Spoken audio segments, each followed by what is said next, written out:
I remember the day my son called me about the house. I can still hear the excitement in his voice, that boyish enthusiasm that he used to have when he was a kid, the same voice he had when he told me he'd caught his first fish. He was a man now, married, climbing the corporate ladder, but in that moment, when he called to tell me about the property, he was my little boy again. "Dad, we found it. This is the one." I had just retired. The pension, the savings, the decades of sacrifice, all of it was supposed to be for this moment. For him. For his future. For the legacy I was supposed to leave behind. The amount wasn't small, not to me. Years of overtime, of driving used cars that were older than him, of saying no to vacations and no to new clothes and no to eating out. It all went into that account. My retirement was supposed to be my peace, but peace didn't matter as much as his future. My wife, his mother, had passed away a few years before. Cancer took her slowly and cruelly. After she was gone, the house felt empty. The silence was deafening. And all I had left was my work and the hope that I could give him the life we had always dreamed for him. Helping him buy that house was the last gift I could give from both of us. I didn't see it as a financial transaction. I saw it as a bridge, connecting my past to his future. He and his wife, Sarah, had been looking for months. Everything was either too small, too expensive, or in a bad neighborhood. When he found this one, a 3-bedroom colonial with a big backyard, it was love at first sight for them. For me, it was an investment in their stability. I remember sitting at the closing table, the lawyer sliding the documents across the polished wood. The interest rates were complicated, the down payment was steep, and his credit wasn't the best. They needed me. My signature was the weight that tipped the scales. My name, scrawled in blue ink, next to the loan documents. I think that's why I'll always remember that detail. They didn't want a co-signer. The bank wanted a co-borrower to make the numbers work. It meant I wasn't just a guarantor. I was part owner. It was a legal fact, but to me it was just love. It was just fatherhood. I helped them move in that first weekend. I lifted heavy boxes, I painted the guest bedroom, and I hung pictures on the walls. I was sweating, tired, and my back was killing me. But the look in his eyes made it worth it. He kept saying, "Thanks, Dad. I don't know how we could have done this without you." He meant it. I could tell he meant it. That was years ago. Time moves weirdly when you get older. You don't notice the distance growing until you're miles away from where you started. The calls started to get shorter. The visits became less frequent. At first, it was just the normal rhythm of life. They were young, busy, building their careers. I understood that. I didn't want to be the clingy father, the one who calls too much or shows up uninvited. But then, I started to notice the subtle shifts. When I visited, Sarah, my daughter-in-law, was polite, but there was always a formal wall there, a stiffness, a slight hesitation when I entered the room. It wasn't outright hostility. It was more like a low-grade temperature, a fever that hadn't broken yet. She would hand me a cup of coffee, but she'd pull her hand back quickly so our fingers wouldn't brush. When my son and I were talking about something, a sports game, the news, whatever, she would find a way to intercept the conversation. She'd ask him for help in the kitchen, or she'd remind him of a chore he needed to do. I would sit on the couch, watching them, and for a moment, I'd feel a flicker of the loneliness that had settled into my bones after his mother died. I didn't want to replace her. That was impossible. But I hoped that maybe Sarah could be a friend, or at least a kind presence. I tried. I brought her flowers on her birthday. I remembered their anniversary. I even gave them savings bonds for Christmas, trying to help them build a future. It was never enough. Or maybe it was just the wrong kind of help. There's a toxic pride that comes with some people. A need to feel like they did it all themselves, to forget the hands that held them up. I don't know if Sarah resented me because I had helped them, or if she just resented the reminder of the help. Maybe I represented a debt she didn't want to owe. And my son? He just let it happen. He retreated into his shell. He avoided conflict. He'd look away when Sarah was cold to me. He'd change the subject when I brought up the past. He was trying to be a good husband, which meant, in his mind, siding with his wife. I tried to be understanding. I told myself that I was just an old man, set in my ways, and that Sarah was just a modern woman who wanted her own space. But inside, there was a growing ache. A wound that was starting to fester. Then came the invitation. It was a Friday evening around 6. I was just finishing a dinner of leftovers, a sad plate of last night's spaghetti. The phone buzzed on the counter. I looked at the screen and my heart did a little leap. My son. Dad, he said. He sounded different, distant. We're having a housewarming party next Saturday. It's been a while, and we've finally gotten the place decorated the way we want. We'd love for you to come. A housewarming party. After 3 years. I didn't question it. I was just overjoyed to be invited. It was an olive branch, I thought. A sign that they wanted me to be part of their life. I had tears in my eyes as I said I would be there. I spent the entire week getting ready. I went to the men's store and bought a new shirt. A light blue one because Sarah had once said she liked that color on men. I got a haircut. I polished my shoes. I wanted to look respectable. I wanted to make them proud. I wanted them to see that I was a good father, a good father-in-law. I wanted to be a part of that photo. My son had sent a text that morning. See you at 3, Dad. Most people are coming at 4. We'd like to have a family photo before the crowd gets here. Family photo, I thought. The words sounded so beautiful. I was still family. On the day of the party, the weather was perfect. The kind of day that makes you grateful to be alive. Bright sun. A crisp autumn breeze. The leaves on the trees a beautiful mosaic of orange and red. I drove the 40 minutes to their house. My old car navigating the winding roads that led to the suburbs. The closer I got, the more nervous I felt. My hands were sweating on the steering wheel, gripping the leather. My heart was a drum beating against my ribs. A wild, anxious rhythm. I could see the house as I turned the corner. It looked beautiful. There were balloons on the mailbox, and the lawn was perfectly manicured. The driveway was already full of cars, which meant they'd invited a lot of people for the small gathering. I found a spot on the street and parked. I took a deep breath. I picked up the gift I had brought. A beautiful, handcrafted wooden welcome sign I'd commissioned from a local artisan. It said, "The Johnson family." I thought it was the perfect touch. I walked up the paved path to the front door. I could hear the chatter and laughter inside, the clinking of glasses. It sounded like a celebration. I was just about to put my hand on the doorknob when I heard a sharp voice behind me. "Peter, the front door is for guests. Can you please go around back?" I turned around. It was Sarah. She was wearing a beautiful cream-colored dress and a pearl necklace. She looked like a hostess in a magazine. But her smile was tight, her eyes cold. I smiled back, trying to break the ice. "Sarah, happy housewarming," I said, extending my hand. "I brought this for you. It's a little something for the door." She didn't take the gift. She just stared at it for a second, then looked back at me. "We're having some family photos taken in the backyard by the gazebo. We don't want a lot of foot traffic messing up the carpets. I really need you to go around back." I felt a lump form in my throat. I was just trying to come in the front door. "Sarah, I know, but we have a schedule," she said, her voice flat. "The photographer is here, and my mother is already getting her hair touched up. We need to get the family shot done before the rest of the party gets here." She stepped aside slightly, blocking the door. It was a subtle move, but it was deliberate. She was physically barring me from entering my own son's house. I didn't want to cause a scene. I didn't want to be the difficult father-in-law. I told myself she was just stressed about the party. I gave her a weak smile and nodded. "Okay, the back. Sure. No problem." I walked around the side of the house, my feet crunching on the gravel. I could hear the music more clearly, see the catering staff moving around a table laden with food. It was a lavish affair. Expensive. All the trappings of a young, successful couple who had made it. As I walked into the back garden, I was immediately hit by the feeling of being a stranger in a place that I had helped build. The guests were mingling, sipping champagne.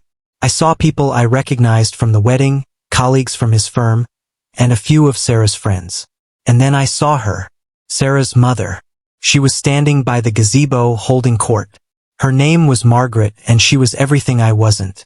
She was polished, elegant, wealthy in her own right. She was wearing a designer dress and jewelry that probably cost more than my car. She was greeting people, shaking hands, hugging them, and directing them where to stand. She was acting like the matriarch, like the owner. My son was standing beside her, nodding along, smiling at people. I walked toward them, weaving through the crowd. When he saw me, his face flickered. It wasn't joy. It was a flash of panic. A momentary panic. "Dad," he said, walking over to me. "You made it." "Of course, son. It's your house. I wouldn't miss it for the world." He took the gift from my hands, not even looking at it, and set it on a table near the bar. "There's a lot of people here. It's a bit chaotic. We're about to do the photos. Just hang tight." He didn't hug me. He didn't even shake my hand. He just turned and walked back to where his mother-in-law was standing. I felt the cold breeze cut right through me. I stood there, alone in the crowd, holding my hands awkwardly at my sides. People were chattering around me, laughing, having a good time. I was invisible. The photographer arrived, a young man with a large camera and a commanding voice. "Okay, everyone, let's get the immediate family together for the official portrait. Mom and dad, siblings, and the kids. Immediate family." Sarah came bustling over. "Mom, come here. You need to be in the center." She grabbed her mother, Margaret, and put her right beside my son. She arranged them like they were the king and queen of this little court. I saw my son's sister, Sarah's sister, come over, adjusting her hair. They were all so photogenic, so perfect, this carefully curated image of a perfect family. I stepped closer, hoping to be included. I was the father of the groom. Wasn't that immediate family? But Sarah turned to me, and her eyes narrowed. "Peter, we need you to stand over here for a moment. We're going to do just a shot with me, my mom, and Andrew." I looked at my son. He was looking down at his shoes, refusing to meet my gaze.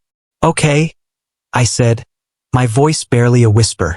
She moved the group around, her hands directing people like she was a traffic controller. "We want to make sure we get the lighting right.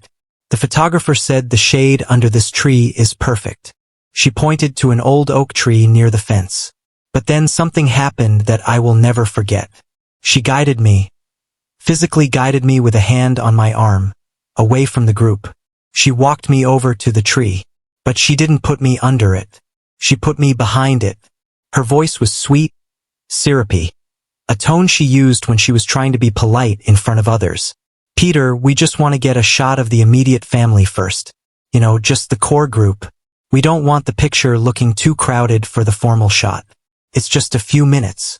I was behind a tree trunk. I was literally being hidden. I couldn't see the camera.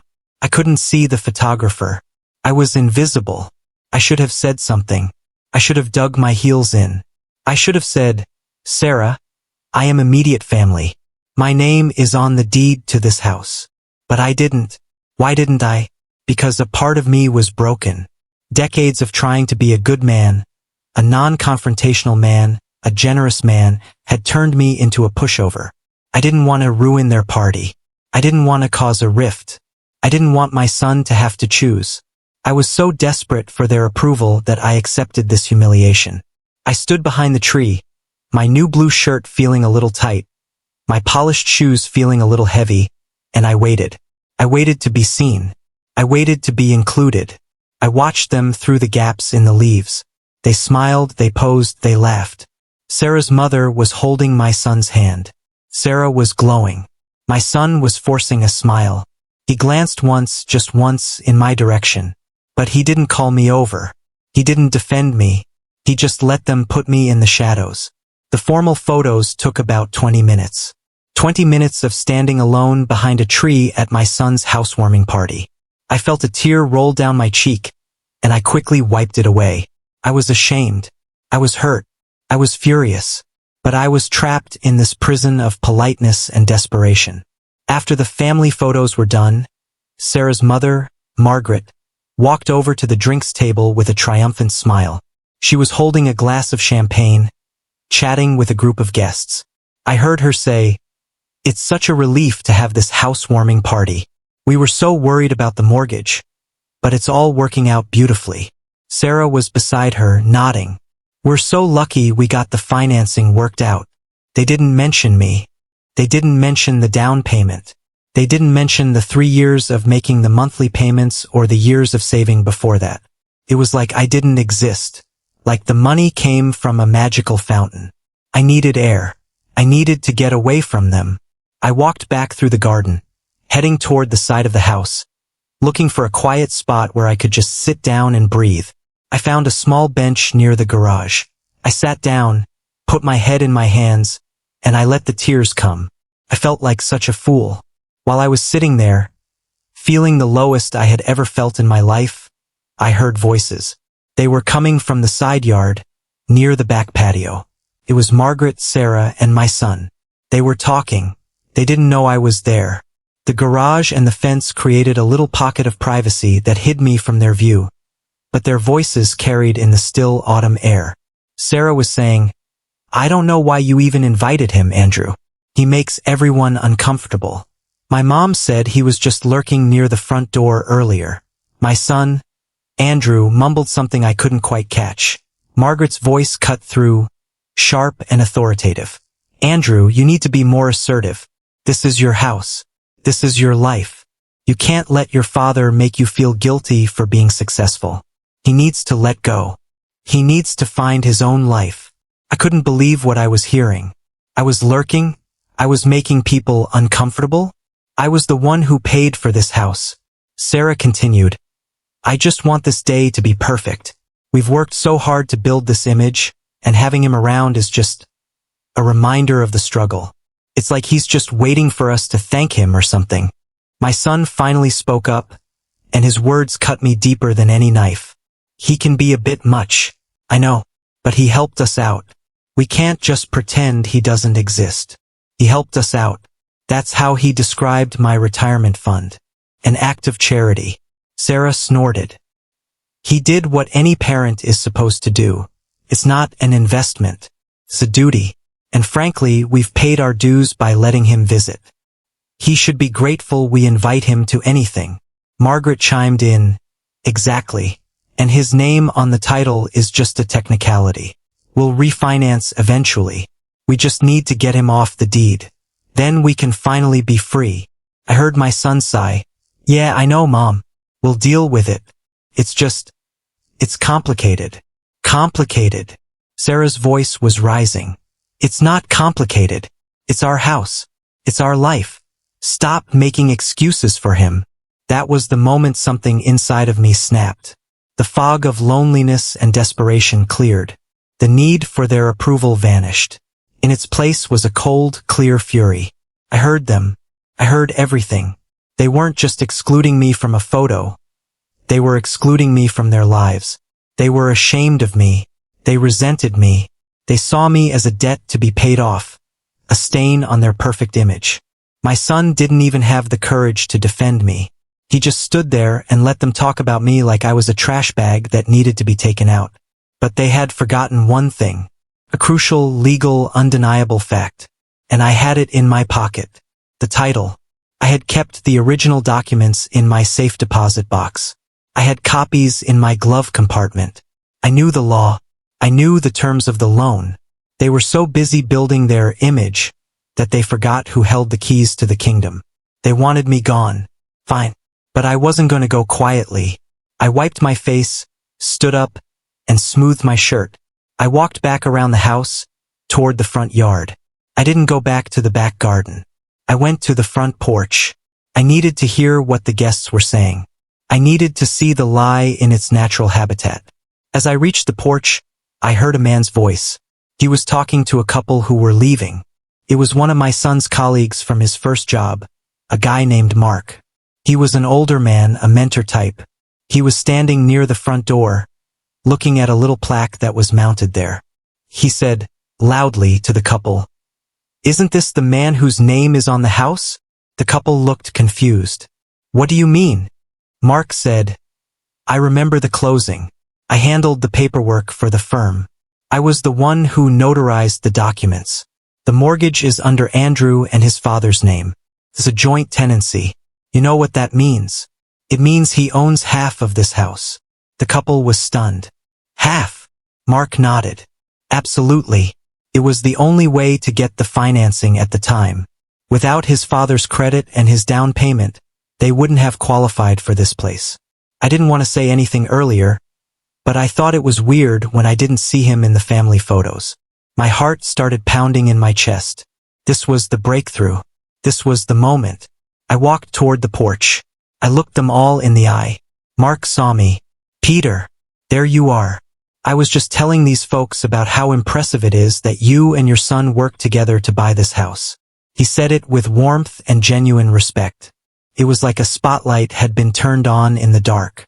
I saw Sarah's face, peeking around the corner of the house. She had followed me. She must have heard Mark's words. Her face went pale. She looked at me, then at the group, and I saw it, the fear, the panic, the sudden, horrifying realization that the secret was out. Sarah rushed over. Mark, that's private information. Please don't talk about it. The party is a celebration. Mark looked at her. Why would it be private? It's a good thing. It shows that families take care of each other. But I wasn't listening to Mark anymore. I was looking at Sarah. I smiled. It was a small, thin smile. The smile of a man who had just been freed from a heavy burden. Sarah, I said, my voice calm and steady. Mark's right. Why would that be private? Isn't it a beautiful story of a father and son? I gave up my retirement for this house. I'm named on the deed. It's a beautiful symbol of family unity. Her face crumpled. The carefully constructed mask of the perfect hostess was gone. Peter, we can talk about this inside. Oh, I think we should talk about it right here, I said, looking around at the gathered guests. Several people had turned to listen. The drama was unfolding in their midst. Because I think the guests deserve to know the truth. I think they should understand the foundation upon which this beautiful house was built. I pulled the copy of the deed out of my pocket. I had always carried it, a reminder of my sacrifice. Now it was my weapon. I am the co-owner of this house, I said, my voice rising. I didn't just gift the down payment.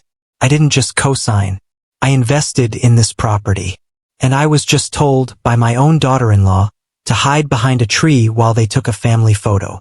A gasp rippled through the crowd. Sarah's face was ashen. Margaret came rushing out, her face twisted in fury. Peter, what are you doing? You're causing a scene. I'm not causing a scene, I said.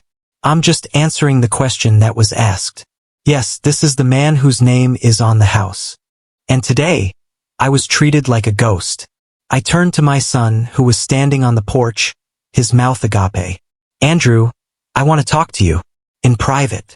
I walked into the house, past the stunned guests, past the catering staff, past the beautiful decorations I had seen in the photos.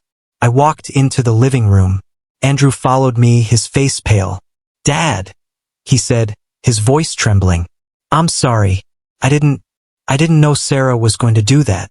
Oh, you didn't know? I asked, my voice dripping with sarcasm. You didn't know she was going to put me behind a tree? You didn't know she was going to let your mother-in-law act like the queen of the castle? You didn't know they were discussing me like I was a piece of trash to be thrown away? He didn't answer. He just stared at the floor. Let me tell you how this is going to go, I said. I am not going to be ignored. I am not going to be hidden. And I am certainly not going to let you refinance and get my name off the deed. He looked up, his eyes wide with fear. Dad, you will come to my house tomorrow, I said. We are going to discuss a buyout. You will pay me the current market value of my half of this house. Or you can sell the house and we'll split the proceeds. But I will not be erased. Not from my own property. Not from my own family. But Dad, we can't afford a buyout. Then figure it out, I said, my voice cold. I gave you a home. I gave you a future. And you repaid me by treating me like an embarrassment. I am not your bank account. I am your father. And you have forgotten that. I walked out of the house. I didn't look back. I didn't care about the party or the guests or the photographer or the perfect pictures. The housewarming was over for me. The house was no longer my son's happy home. It was a battleground. As I walked down the driveway, I heard a commotion behind me. I heard Margaret shouting, "Andrew, how could you let him speak to us like that? He's just trying to ruin your life." I didn't look back. I got in my car and drove home. I was shaking. I was angry, but I was not broken. The betrayal had been absolute. My son, my only child, had chosen to throw me away for a wife who saw me as a hindrance. The mother-in-law was a parasite who wanted to take everything. The son was a coward who had turned his back on his father. But there was a justice in it all. Cold, hard justice. The phone rang all night. My son called. Sarah called. Margaret called. I let them ring until the batteries in my phone died. I knew what they wanted. They wanted to apologize. They wanted to smooth things over. They wanted me to forget it ever happened and sign the house over to them for free. But I wasn't going to forget. I couldn't forget the feeling of standing behind that tree, invisible, while they played happy family. The next morning I went to my lawyer. I told him everything. I showed him the deed. I told him about the loan, the payments, the down payment. He told me that the law was clearly on my side. I was a co-owner. There was no way they could just erase me. If they wanted me off the title, they had to buy me out. It was that simple. When I got home, there was a letter taped to my front door. It was from my son. It was handwritten, the handwriting a little shaky. "Dad," it read, "we need to talk. I know I messed up. Please, give me another chance. You're right. You did everything for me. I was a coward. I was a fool. I didn't deserve you as a father. Please call me. Please don't let this end like this. I'm begging you." I read the letter twice. I felt the tears coming again. But this time they were different tears. They were tears of sadness, not pain. Sadness for what we had lost. Sadness for the boy I used to know. The boy who was now a man who had to beg his father for forgiveness. But forgiveness isn't a one-way street. It's not a light switch you flip on. It's a process. And you can't forgive someone who isn't sorry. And you can't trust someone who has shown you who they are. I crumpled the letter up and threw it in the trash. I went to the bank and I froze the joint account that we had set up for the house payments. I called a realtor and put the house on the market. I was done waiting for him to do the right thing. I was done waiting for him to choose me. The realtor told me the house was worth a lot more than I had paid for it. The market had gone up. My half was worth a fortune. I could retire twice over on that money. I didn't care about the money. Not really. I cared about the meaning. I cared about the justice. I wanted to show him that you can't treat people like garbage and expect them to stay quiet. The day I signed the papers to list the house, I got a call from my son. He was crying on the other end of the line. "Dad, please. Sarah's parents are so mad. Sarah is threatening to leave me. I'm losing everything. Please, don't do this." I listened to him cry, and I felt nothing. The love I had for him was still there, buried under layers of hurt. But the respect was gone. The trust was gone. The desire to sacrifice for him was gone. "Andrew," I said, my voice quiet, "you were losing me long before I listed the house. You lost me the day you stood by and let your wife hide me behind a tree. You lost me the day you let your mother-in-law treat me like a stranger. I'm not doing this to hurt you. I'm doing this because I refuse to be invisible. I refuse to be erased. If you wanted a father, you should have acted like a son." I hung up. The phone kept ringing. The agents called, the lawyers called, the neighbors called. The party had been a disaster. The story of how I stood up to them had spread like wildfire through the entire social circle. It was the talk of the town. The family that had it all, the family that had built this beautiful dream house, was falling apart at the seams. Sarah, I heard, was furious. Her mother was furious.